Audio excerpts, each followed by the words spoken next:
Coba Anda bayangkan, apa yang akan Anda lakukan jika tiba-tiba dunia yang Anda kenal menghilang? Bukan karena kiamat, tapi sesederhana Anda tersesat saat mendaki, atau terjebak dalam cuaca ekstrim tanpa sinyal ponsel. Di saat itu, semua teknologi canggih di saku Anda hanyalah bongkahan plastik dan kaca yang tidak berguna. Pertanyaannya bukan lagi seberapa mahal sepatu lari Anda, tapi seberapa kuat mental Anda dan seberapa banyak pengetahuan yang Anda simpan di kepala. Hari ini, kita akan membahas panduan dasar bertahan hidup. Kita tidak akan bicara tentang gadget GPS atau filter air elektrik. Kita akan bicara tentang teknik kuno yang sudah menyelamatkan manusia selama ribuan tahun. Selamat datang di panduan survival dasar tanpa alat canggih. Sebelum tangan Anda bergerak membangun tenda, pikiran Anda harus tenang terlebih dahulu. Dalam dunia survival, kita mengenal Rule of Three atau aturan 3. Ini adalah skala prioritas untuk menentukan apa yang harus Anda lakukan lebih dulu. 3 menit tanpa udara, Anda akan kehilangan kesadaran. 3 jam tanpa perlindungan di cuaca ekstrim, panas menyengat atau dingin membeku. Tubuh Anda bisa menyerah karena hipotermia atau heat stroke. 3 hari tanpa air, dehidrasi akan menghentikan fungsi organ Anda. 3 minggu tanpa makanan, manusia bisa bertahan cukup lama tanpa makan. Jadi, jangan panik jika belum menemukan sumber protein di hari pertama.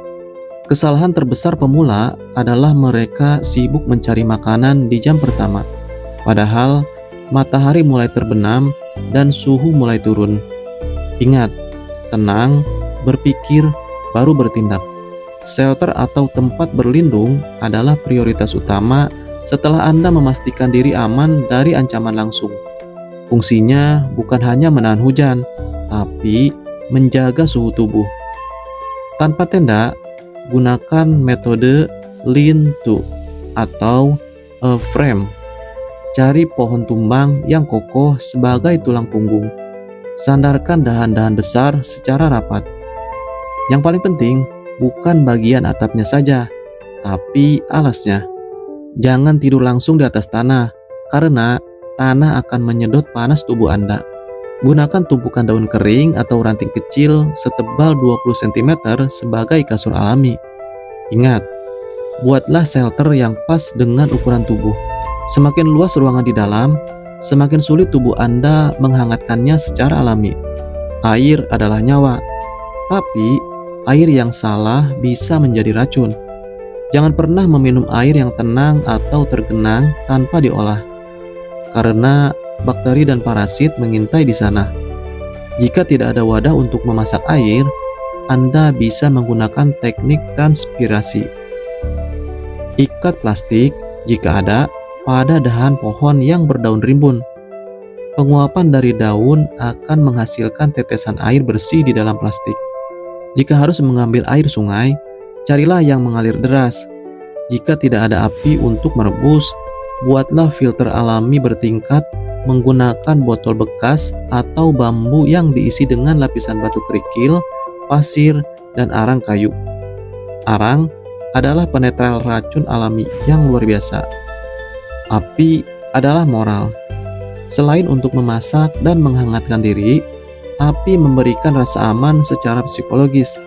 Tanpa korek api, Anda harus menjadi pemburu api. Metode paling dasar adalah bow drill, busur dan kayu. Namun, ini memerlukan latihan keras. Cara yang lebih mudah adalah mencari batu api atau menggunakan lensa dari kacamata atau botol bening yang diisi air untuk memfokuskan cahaya matahari ke tumpukan bahan yang sangat kering. Gunakan serutan kayu halus, lumut kering, atau serat kayu pohon sebagai pemicu awal. Ingat, jangan langsung memberi kayu besar. Mulailah dari sekecil rambut, lalu seukuran lidi, baru kemudian seukuran lengan. Tujuan akhir dari bertahan hidup adalah ditemukan.